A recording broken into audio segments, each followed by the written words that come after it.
नमः संस्कृताय अहं वर्षा भवतां सर्वेषां हार्दिक स्वागतम एवं अभिनंदनम करोमि।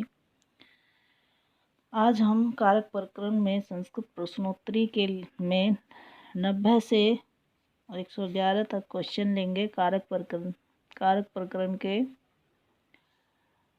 प्रश्न हैं। बलि याचते वसुधाम, इस वाक्य में बलि में द्वितीय विभक्ति क्यों होती है? बलि गौण कर्म है।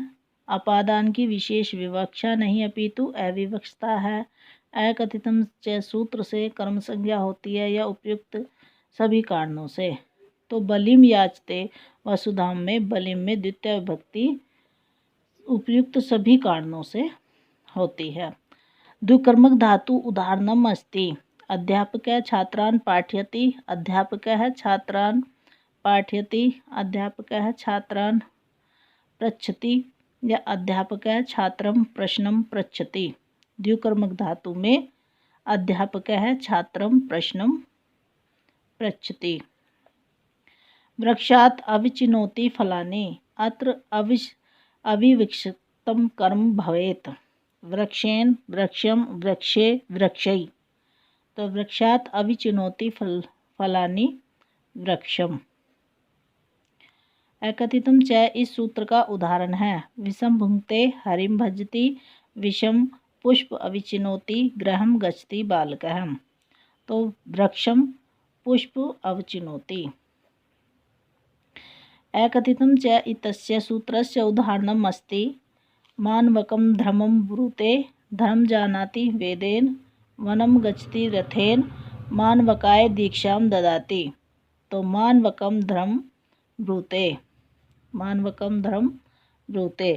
अकथितम कर्म का उदाहरण है। विषम भुंक्ते ग्रामम गच्छति, मासामस्ते मास्ते देवदत्तम सतम मुष्णाति। तो अकथितम का देवदत्तम सतम मुष्णाति। आगे चलिए। भिक्षुक याचते, श्रेष्ठिनः श्रेष्ठिने श्रेष्ठिनी श्रेष्ठिनम, भिक्षुम याचते तो श्रेष्ठिनम। अब देखिए इसमें याचते हैं तो इसलिए इसमें द्विकर्मक अकथितम कर्म का उदाहरण हो जाएगा और द्विकर्मक धातु हो जाएंगी, जैसे श्रेष्ठिनम जिसमें द्वितीय विभक्ति हो जाएगी। याच जैसे दुहु याच पच दंड, रुद्र प्रच चीब्रू सास जी मत मुस नी ह्री कृष वह। ये 16 द्विकर्मक धातुएं हैं और इसमें भी मुस धातु आया था, इसलिए ये अकथितम कर्म का उदाहरण है। निम्नलिखित में से द्विकर्मक धातु नहीं है। कृष दंड मन मथ, तो मन नहीं है। 17वां स्वर्गम अगच्छन वाक्य का निजंत रूप होगा। 17वां स्वर्गम अगम्यत, शत्रुन स्वर्गम अगम्यत, शत्रुन स्वर्गम अगच्छन, 17वें स्वर्गम अगम्यत, तो शत्रुन स्वर्गम अगम्यत। इसमें शुद्ध रूप है। ग्रामात् परितः, ग्रामस्य परितः, ग्रामेण परितः, ग्रामः ग्रामम परितः। तो इसमें आ जाएगा ग्रामम परितः, क्योंकि ग्रामम परितः में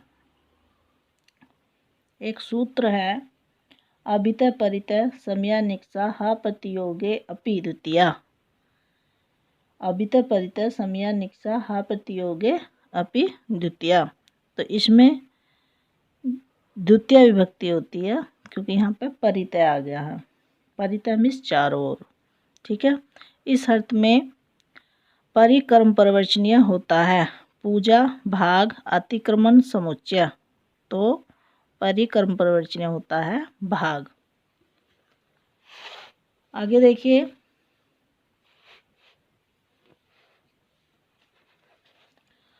अधिसिंह स्थासाम कर्म का उदाहरण है। कटयास्ते वैकुंठम अध्यास्ते जटाभितापसः अधिवस्ति वैकुंठम हरि। तो इसमें आ जाएगा वैकुंठम अध्यास्ते।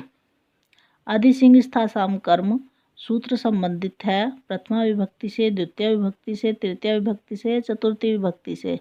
तो अधिसिंह स्थासाम कर्म द्वितीय विभक्ति से संबंधित सूत्र है। अधिवस्ति वैकुंठम हरि किस सूत्र से सिद्ध होता है?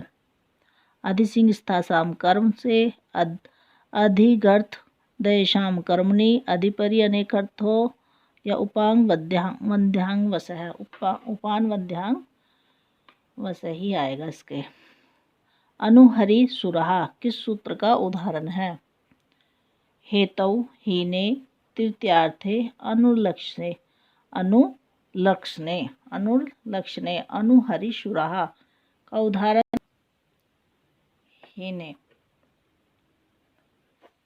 कारक प्रकरणे न्यांतर विचार अध्यस्तनेषु कस्मिन् सूत्रे कृतः? गति बुद्धि प्रत्यवसानार्थ शब्द कर्म का नामनि कर्ता सह नौ अनुदित सवनस्य च प्रत्यय अनेरनिटी नो नः। तो कारक प्रकरण नियंता अंतर विचार का हो जाएगा गति बुद्धि प्रत्यवसानार्थ। फिर है काला धवनोर अत्यंत संयोग इति सूत्रेण सिद्धम अक्षनाकान तिलात तेलु तैलम हिमवतो गंगा या क्रोशम कुटिला नदी। तो इसमें हो जाएगा क्रोशम कुटिला नदी। कालार धवनोर अत्यंत संयोग, ठीक है, इसमें क्रोशम कुटिला नदी। गंगा यमुना च प्रयागराजः अस्ति इति वाक्ये रिक्त स्थाने पदम योजनीयम अस्ति परितः अभितः अंतरा या पृथक। गंगा यमुना च अंतरा।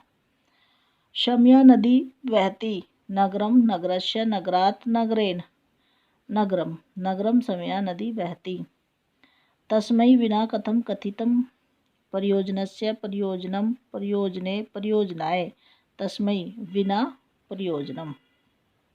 अधिवस्ति वैकुंठम हरि में अधिवस्ति रूप बनाने का सही सूत्र होगा अधिसिंह स्थासाम कर्म अधिपरि अनर्थकौ उपांग वध्यांग वसः या अधिगर्थ दयेशाम कर्मणि।